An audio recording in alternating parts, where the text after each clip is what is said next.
الرحمن الرحیم، اللہم صلی علی محمد وعلی آل محمد۔ ناظرین، آپ دیکھ رہے ہیں لیڈ نیوز، میں ہوں راؤ عمر دراز۔ ناظرین، آج ہمارے ساتھ جو شخصیت موجود ہے یہ PP 17 سے ہیں جی، الخدمت فاؤنڈیشن سے ان کا تعلق ہے۔ اسد رضا شیخ صاحب ہمارے ساتھ موجود ہیں، ان سے کچھ بات کریں گے۔ السلام علیکم سر۔ وعلیکم السلام۔ اچھا سر، سب سے پہلے تو دیکھنے والوں کو یہ بتائیں کہ الخدمت فاؤنڈیشن ہے کیا؟ اس سے پہلے کہ میں اپنی اگلی بات کروں، سب سے پہلے تو لیڈ نیوز کا بہت شکریہ کہ آپ نے اس کریٹیکل صورتحال جس سے ہمارا ملک اس وقت دوچار ہے، تو اس میں اس موضوع کے حوالے سے مجھے کہا اور یہ موقع دیا کہ میں لوگوں تک بھی اپنی بات پہنچا سکوں۔ پیارے بھائی، الخدمت فاؤنڈیشن ملک پاکستان کی بڑی NGOز میں سے ایک NGO ہے جو کراچی، خیبر سے لے کے کراچی تک اور گلگت بلتستان جو ہے وہاں پہ بھی اپنا نیٹ ورک رکھتی ہے۔ اور الخدمت فاؤنڈیشن کی جو سب سے ایک اچھوتی بات کہیں یا اس کا ایک طرح امتیاز کہیں، وہ اس کے والنٹیئرز ہیں۔ ٹھیک ہے۔ اس وقت ملک پاکستان کے اندر اس میں بالکل کوئی شک و شبے کی گنجائش نہیں ہے کہ ملک پاکستان کے اندر سب سے جو بڑا کارکنان کا نیٹ ورک ہے، جو والنٹیئرز کا نیٹ ورک ہے، وہ الخدمت فاؤنڈیشن کے پاس ہے۔ آپ اس سے اندازہ لگائیں کہ شاید ہی ملک پاکستان کی کوئی یونین کونسل ایسی ہو کہ جہاں پہ الخدمت کے والنٹیئرز نہیں ہیں۔ اور اسی چیز کو ہم کیش بھی کرواتے ہیں اور ہمارے لیے بڑی فائدہ مند بھی ہوتی ہے کہ جب بھی ملک پاکستان پہ کوئی ناگہانی آفت آتی ہے یا کوئی مشکل پیش آتی ہے، چونکہ ہمارے پاس کارکنان کا ایک بڑا نیٹ ورک موجود ہے، جی، تو ہم بڑی روٹ لیول تک لوگوں تک پہنچتے ہیں، ان کے مسائل ہم جانچ لیتے ہیں۔ اور ہماری کوشش یہ ہوتی ہے کہ جہاں تک بہت ساری ہماری دوسری NGOز ہیں کہ جن کے فنڈز بھی شاید ہمارے سے بہت زیادہ ہیں اور لوگ شاید ان کو فنڈنگ ہمارے سے زیادہ کرتے ہیں، لیکن وہ اس جگہ پر نہیں پہنچ سکتے کیونکہ ان کا روٹ لیول میں کارکن نہیں ہے۔ اسد صاحب، اسی کے اوپر میں آپ سے بات کرنا چاہوں گا۔ اس وقت جیسے کہ آپ نے فرمایا کہ بہت جو ہے بحرانی کیفیت ہے ہمارے ملک میں کرونا وائرس کی وجہ سے، تو ابھی آپ یہ مجھے بتائیں کہ الخدمت فاؤنڈیشن جو ہے کہاں کہاں کام کر رہی ہے اور کس کس چیز کے اوپر کام کر رہی ہے؟ اس وقت ہمیں، ہمارے جو عوام ہے اس کو ضرورت ہے ماسک کی، ان میں جو ہے شعور جو ہے وہ اجاگر کرنے کی ضرورت ہے، انہیں سینیٹائزر کی ضرورت ہے، اور سب سے زیادہ جو جس چیز کی ضرورت ہے وہ اس وقت راشن کی ضرورت ہے، کیونکہ حکومت جو پہلے ہی سے لاک ڈاؤن کر چکی ہے اور غریب طبقہ جو ہے، سفید پوش طبقہ جو ہے، وہ اس کا کوئی پرسان حال نہیں ہے۔ اس حوالے سے بتائیے۔ لیکن اگر تو ہم یہاں پہ بات کر لینا فگرز کی PP 17 کے حوالے سے، اور چونکہ میری ذمہ داری بھی PP 17 کے حوالے سے ہے، تو چونکہ راولپنڈی کا ایک ایسا یہ حلقہ ہے کہ جہاں پر بہت سے ایسے افراد یہاں سے نکلے ہیں کہ جو ملکی سطح پہ بھی ان کو جانا پہچانا جاتا ہے، کچھ وزیر بنے، کچھ اس طرح کے معاملات رہے ہیں۔ لیکن یہ ہے کہ افسوس کی بات یہ ہے کہ آج کی ڈیٹ میں بھی، اس وقت بھی، ابھی میں کچھ لوگوں کے پاس اٹھ کے آ رہا ہوں، اور مطلب یہ ہے کہ وہ امداد کے مستحق لوگ تھے، تو وہ ابھی گلے شکوے کرتے پائے جا رہے ہیں کہ حکومتی طور پہ ان تک ابھی تک کوئی ایسی معاملہ نہیں پہنچا یا کوئی داد رسی نہیں ہے۔ تو عمر بھی اس طرح ہے کہ الخدمت نے پہلے دن سے ہی یہ جو آپ نے بات کی یہ بالکل بجا ہے، کیونکہ انٹرنیشنلی بھی اسی چیز پر زور دیا گیا کہ سب سے پہلے سیفٹی کا معاملہ ہے، آپ کو کیئر کرنی پڑے گی، اور علاج سے بہتر ہے کہ آپ اپنے آپ کو محفوظ کریں، حفاظت کا معاملہ کریں۔ تو اس حوالے سے ابھی تک PP 17 کے اندر تقریباً ہم نے جو سٹارٹ میں سے لے کے ابھی تک 2,500 سے 3,000 جو ہے وہ ماسک ہم نے ڈسٹریبیوٹ کیے۔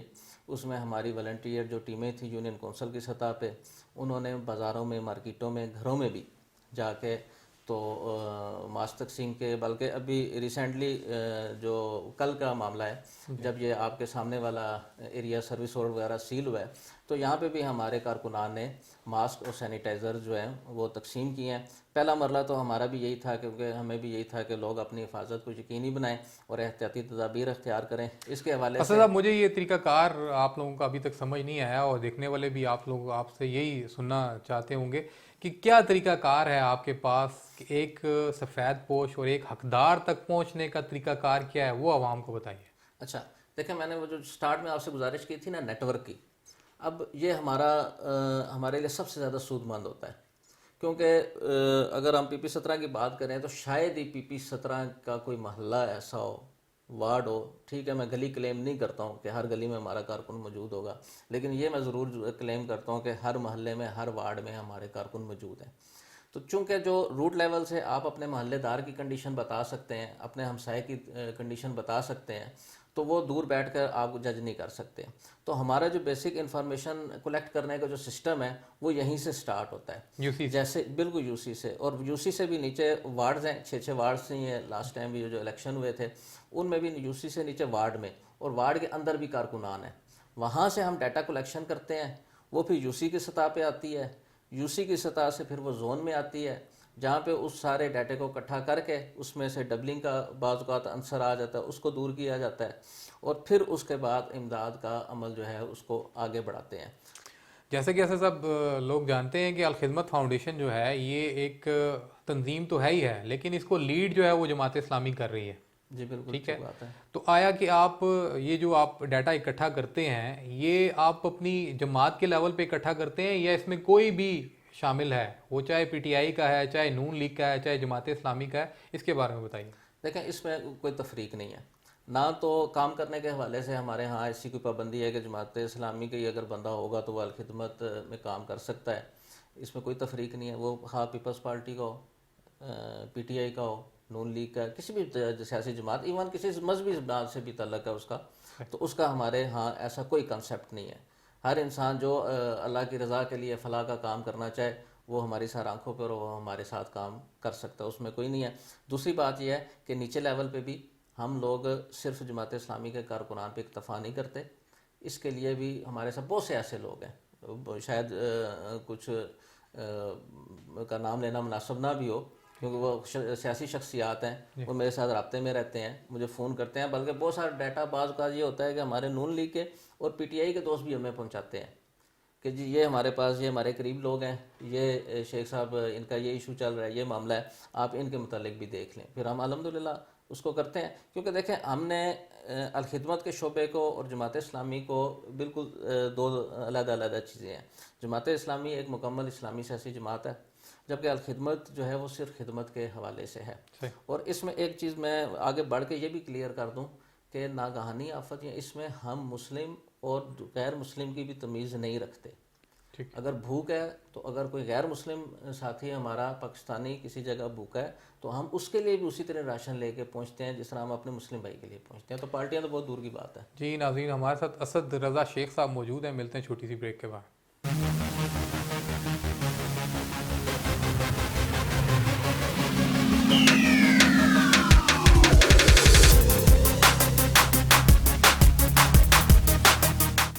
جی ویلکم بیک ناظرین، ہمارے ساتھ اسد رضا شیخ صاحب موجود ہیں اور پی پی 17 کے جنرل سیکرٹری ہیں یہ الخدمت فاؤنڈیشن کے. ان سے مزید بات کرتے ہیں. جی اچھا اسد صاحب یہ بتائیے گا کہ جو اس وقت صورتحال ہے کرونا وائرس کی وجہ سے ملک میں، حکومت کے تو ابھی تک صرف اور صرف اعلانات اور دعوے ہی نظر آ رہے ہیں، ابھی تک عملی کام کوئی نظر نہیں آ رہا. تو الخدمت فاؤنڈیشن کی کیا تیاری ہے اس سارے بحران سے نمٹنے کے لیے؟ ہو سکتا ہے کہ یہ لاک ڈاؤن جو ہے 1 مہینہ 2 مہینہ آگے جائے، یہ تو کس طرح سے آپ لوگ دیکھ رہے ہیں اور کس طرح سے کام کریں گے؟ دیکھیں اس میں یہ ہے کہ حکومت سے ظاہری بات ہے عوام کی توقعات ہونی بھی چاہیے اور عوام کا حق بنتا ہے کیونکہ گورنمنٹ ہے. اس میں دیکھیں الخدمت اپنا فرض جو پورا کر سکتی تھی الحمدللہ ہم اس پہ مطمئن ہیں کہ ہم اپنی طور پہ کوشش کر رہے ہیں. بالکل سٹارٹ میں سندھ گورنمنٹ کو ہم نے اپنے سارے ادارے سندھ گورنمنٹ کو پیش کر دیے، ایمبولینس سروسز، راضی ہاسپٹل کی سروسز، ڈسپینسریز کی سروسز. اسی طرح پنجاب گورنمنٹ اور فیڈرل گورنمنٹ کو بھی جو ہے وہ الخدمت اپنا آپ پیش کر چکی ہے کہ اگر ہمارے کوئی سینٹرز میں، حالانکہ ایون یہ ہے کہ جیسے بھی آپ نے بتایا کہ جماعت اسلامی اور یہ الخدمت کا جو تعلق ہے، تو اس میں ہم نے اپنے کئی جماعت کے مراکز بھی پیش کیے ہیں کہ اگر اس کو کرنٹینیا اگر وہ بنانا چاہیں تو یہ بھی حاضر خدمت ہے، کیونکہ اب ایک وبال ہے، ایک وبا ہے، تو اس میں ایک دوسرے کا ساتھ دینا ہمارا فرض ہے اور شرعی تقاضا بھی یہ ہے اور انسانیت بھی یہی ہمارے سے ڈیمانڈ کرتی ہے. تو معاملہ یہ ہے کہ یہ آپ نے بات بہت جو ہے وہ فکر کرنے والی کی ہے، اور اس میں ریئلٹی بھی یہی ہے کہ خدا نہ خواستہ اگر یہ وبا لمبی چل گئی تو پھر کیا ہوگا. ابھی تو لوگوں کے جذبے جوان ہیں اور انشاءاللہ رہیں گے. ہم پوری امید رکھتے ہیں کہ لوگ جیسے ابھی گلی محلوں میں نکلے ہوئے ہیں، دوسرے ہماری سیاسی جماعتوں کے دوست ہیں، تنظیمیں ہیں، این جی اوز ہیں، فلاحی ادارے ہیں، تو یہ کریں گے. لیکن یہ کوشچن ضرور ہے کہ اگر خدا نہ خواستہ گورنمنٹ بھی کچھ نہیں کرتی اور یہ وبا آگے چلتی ہے تو اس کے لیے کیا کیا جائے گا. دیکھیں اس وقت ہم نے جو پلان کیا ہے وہ 3 سٹیپس ہم نے اس کے بنا دیے تھے. ایک سٹیپ میں تو میں نے آپ سے گزارش کر دی کہ جو حفاظتی اقدامات کے حوالے سے تھا, اویئرنیس کے حوالے سے تھا, وہ فیس ساتھ ساتھ چلتا رہے گا. وہ ایٹ دی اینڈ جب تک اللہ تعالیٰ کی طرف سے یہ وبا ختم نہیں ہوتی وہ تو ایٹ دی اینڈ چلتا رہے گا. دوسرا ہم نے یہ کیا کہ ہم نے اپنے ٹارگٹس میں تھوڑی تبدیلی کی. پہلے ہمارا ارادہ یہ تھا کہ ہم 1000 جو فیملیز ہیں وہ PP17 کے اندر ان تک جو متاثر ہوں گی ہمارے ڈیٹے کے مطابق, ٹھیک ہے ہم 100% کلیم نہیں کر سکتے کیونکہ 100% ضرورت اللہ تعالیٰ پوری کر سکتا ہے, انسان کے بس میں نہیں ہے کہ کسی کی 100% ضرورت پوری کر سکے. لیکن یہ ہے کہ ہمارا جو ایک ارادہ تھا کہ 1000 اگر فیملیز تک ہم پہنچ جاتے ہیں تو یہ کافی ہوگا.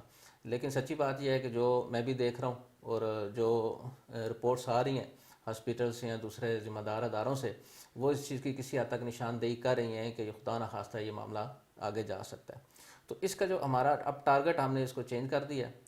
اب ہم نے اس کو یہ کر دیا کہ ہماری یہ کوشش ہے کہ ہم 3 سے 4 ہزار جو خاندان ہیں, فرد نہیں خاندان, ٹھیک, ان کے راشن کا بندوبست کریں گے.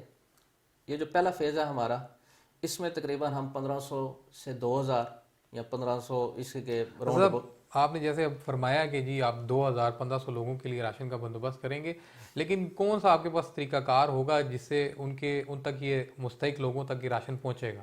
اچھا, اس میں دیکھیں نا طریقہ کار تو میں نے آپ کو وضاحت کر دی تھی کہ جو ہمارا ایک پورا بنیادی سٹرکچر ہے, ڈھانچہ ہے ہمارا تنظیم کا, الخدمت فاؤنڈیشن کا, وہ روٹ لیول سے وہ تو آپ نے بتا دیا نا. دیکھیں ایک طریقہ کار یہ ہوتا ہے کہ جیسے آپ لوگ پہلے کیمپس لگاتے تھے, اب کرونا کی وجہ سے آپ لوگ کیمپس نہیں لگا سکتے, ٹھیک ہے, یا آپ کا کوئی ہیڈ آفس یا ایسی کوئی جگہ آپ کا آفس ہوتا تھا جہاں پر لوگ آ جاتے تھے اور راشن لے جاتے تھے یا وہاں پر لوگ آتے تھے.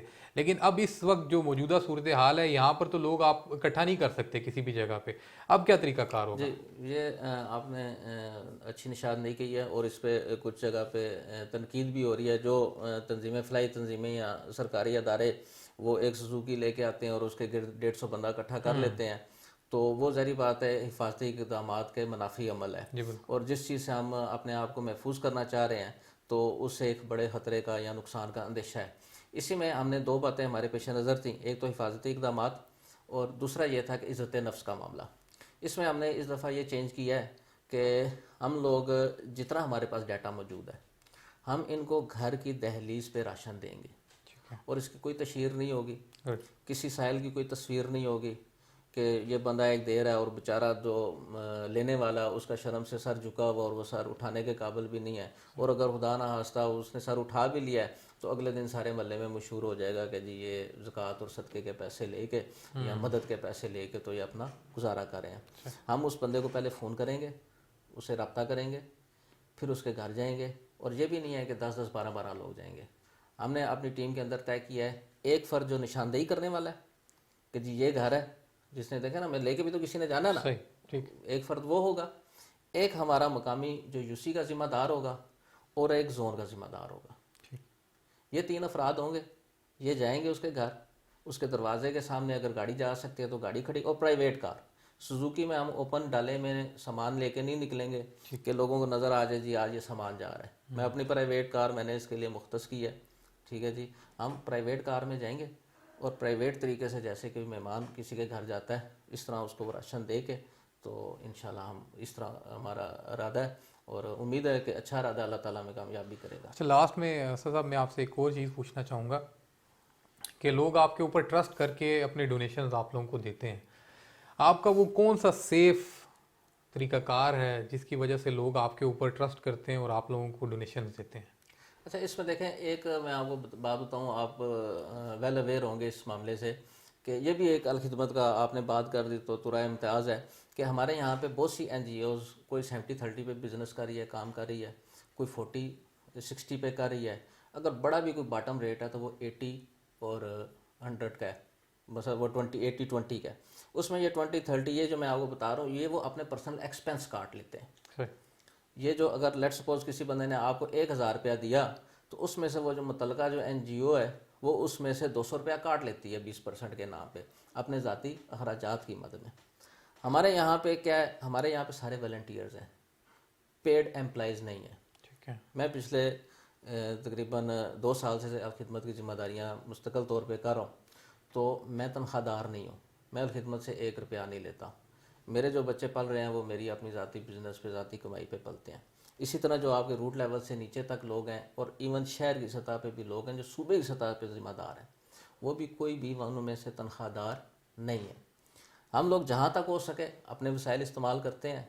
جو چیزیں ہم بہت ہی ضروری سمجھتے ہیں کہ یہ تشہیر کے لیے، جیسے میں نے آپ سے گزارش کی تھی ہینڈ بل ہو گئے، یہ ہو گیا، کچھ بینرز کیے اویئرنیس کے لیے، وہ ہم ضرور ان پیسوں میں سے یوز کرتے ہیں. لیکن اس سے ہوتا یہ ہے کہ تقریباً آپ کا 99%، 99.9% بلکہ کہنا چاہیے، وہ جو پیسہ کسی نے کسی کے راشن کی مد میں دیا ہے وہ اس کا راشن ہی خریدا جاتا ہے. یہ اگر لیٹ سپوز میں نے آپ سے بات کی کہ جی ہم راشن ایک جگہ دیں گے، تو اس میں میری گاڑی کا پیٹرول شامل نہیں ہے، وہ میری طرف سے ہے. وہ میرا اپنا، اور اللہ کو راضی کرنے کے لیے پیٹرول ڈلواؤں گا میں. اگر میں اپنی گاڑی استعمال کروں گا تو میرا اور میرے اللہ کا معاملہ ہے، اس میں کسی ڈونر کے پیسے نہیں لگیں گے. اور یہ ایک چین ہے، الحمدللہ یہ ایک چین ہے، اور یہ اسی طرح ہی چلتا ہے. اس وجہ سے لوگ وہاں پہ اعتماد کرتے ہیں، اور لوگوں کو معلوم ہوتا ہے کہ ہم جو پیسے دے رہے ہیں وہ 99.9% یہ اسی مد میں جانے ہیں جس مد میں جا رہے ہیں. یہاں پہ ہمارے جو بزرگان ہیں وہ اتنا خیال کرتے ہیں، اور انہوں نے ہماری جو تربیت کی ہے وہ اس طرح کی ہے کہ اگر لیٹ سپوز کسی بندے نے دوائی کی مد میں پیسے دیے ہیں تو ہم ان پیسوں کی دوائی ہی لیتے ہیں. اگر کسی نے کھانے کی مد میں دی ہے، اور جب وہ کوئی بندہ مینشن کر دیتا ہے کہ یہ میں نے اب کفالت یتامہ کا معاملہ ہے، وہ بھی مقصد ہے کہ ہمارا بہت بڑا پروجیکٹ ہے. اس وقت پاکستان کے اندر سب سے بڑا جو پروجیکٹ ہے کفالت یتامہ کا، یتیم بچوں کی جی پرورش میں کا، کر چکا ہوں اس کے ساتھ کافی پروگرام الخدمت کے ساتھ میں کر چکا ہوں. وہ ہمارا ہو چکا ہے. اور یہاں پہ اگر PP 17 کی اسپیسیفکلی بات کر لیں تو یہ خدمت کرنا ہمارے لیے نیا نہیں ہے کہ خدا نہ خاصا آفت آ گئی تو شیخ صاحب گھر بیٹھے تھے تو انہوں نے کوئی پیسے بنانے تھے یا کوئی لیڈری چمکانی تھی تو آج ان کو یاد آ گیا تو یہ آپ کے ساتھ بیٹھ گئے. ہم کئی سالوں سے یہ کام کر رہے ہیں. آپ کو شاید سن کے خوشگوار حیرت بھی ہوگی، اور آپ اس کو اچھا بھی محسوس کریں گے کہ پچھلے 2 سال سے زائد عرصے سے صرف PP 17 کے اندر 500 بیوہ خواتین، 500 خاندان ایسے ہیں کہ الخدمت فاؤنڈیشن ماہانہ ان کو راشن دے رہی ہے. اور یہ جو ہمارے ابھی کے جو ٹارگیٹس ہیں ان میں یہ 500 لوگ شامل نہیں ہیں. اچھا. یہ ہمارا ان کے لیے ایک مستقل پروگرام تھا جو وہ کنٹینیو ہے، وہ چل رہا ہے. اس کے علاوہ جو ہماری برادر تنظیمات ہیں اس کے اندر HHRD ہے، ہیلپنگ ہینڈ ہے، ٹھیک ہے، UK اسلامک مشن کا معاملات ہیں. ان کے جو پروجیکٹ چل رہے ہیں وہ آلریڈی وہ پیرالل اس کے اپنی جو ایک روٹین پہ ہیں وہ چلتے رہیں گے. یہ جو ہمارے ٹارگیٹ اچیومنٹ کا معاملہ یہ ہمارا ابھی کی اس آفت کے حوالے سے ہے، اور یہ جو ماہانہ راشن کی تقسیم ہے یہ ہمارا وہ اس میں چلتا رہے گا. اس میں ہماری کوشش یہ ہے، اور اللہ تعالیٰ سے دعا بھی ہے اور لوگوں سے اپیل بھی ہے کہ وہ بھی ہمارے لیے دعا کریں. دیکھیں جو دعا جتنا بڑا ہتھیار ہے اس سے بڑا ہتھیار مال نہیں ہے، اور مال سے بڑا ہتھیار دعا ہے. کہ اللہ تعالیٰ ہمیں اس معاملے میں کامیاب کرے. ہمارا ٹارگٹ یہ ہے کہ اگر خدا نہ خواستہ یہ معاملہ 2 سے 3 ماہ بھی چلتا ہے تو ہمارا ٹارگٹ یہ ہے کہ PP 17 کے اندر اگر اللہ تعالیٰ نے ہمیں توفیق دی تو ہم کسی بندے کو بھوکا نہیں سونے دیں گے. جی تو ناظرین یہ تھے ہمارے ساتھ اسد رضا شیخ صاحب الخدمت فاؤنڈیشن سے اور جنرل سیکرٹری ہیں PP 17 کے. بہت شکریہ سر، آج آپ نے لیڈ نیوز کو ٹائم دیا. آپ کا شکریہ جی، آپ نے موقع دیا. جاتے جاتے ناظرین ایک ہی بات کرنا چاہوں گا کہ کوئی بھی اس طرح کی جس طرح آج صورتحال ملک میں بنی ہوئی ہے، اور یہ ہم لوگ حالت جنگ میں ہیں، اور جنگ سے کوئی بھی قوم جب تک متحد نہ ہو نہیں لڑ سکتی. ہمیں بھی ایک قوم بننا پڑے گا، تبھی ہم اس آفت سے جو ہے وہ لڑ سکتے ہیں. اپنی اپنی ذمہ داری، اپنا اپنا فرض نبھانا پڑے گا. یہ نہیں کہ سب کچھ حکومت کے اوپر ڈال دیں یا سب کچھ تنظیموں کے اوپر ڈال دیں. اپنی ذمہ داری کو، اپنے فرض کو بھی جو ہے وہ سمجھنا ہوگا اور نبھانا ہوگا. پھر انشاءاللہ نیکسٹ کسی پروگرام میں آپ کے ساتھ پھر دوبارہ ملاقات ہوگی. تب تک اپنے اپنے پیاروں کا خیال رکھیے گا. پاکستان زندہ باد.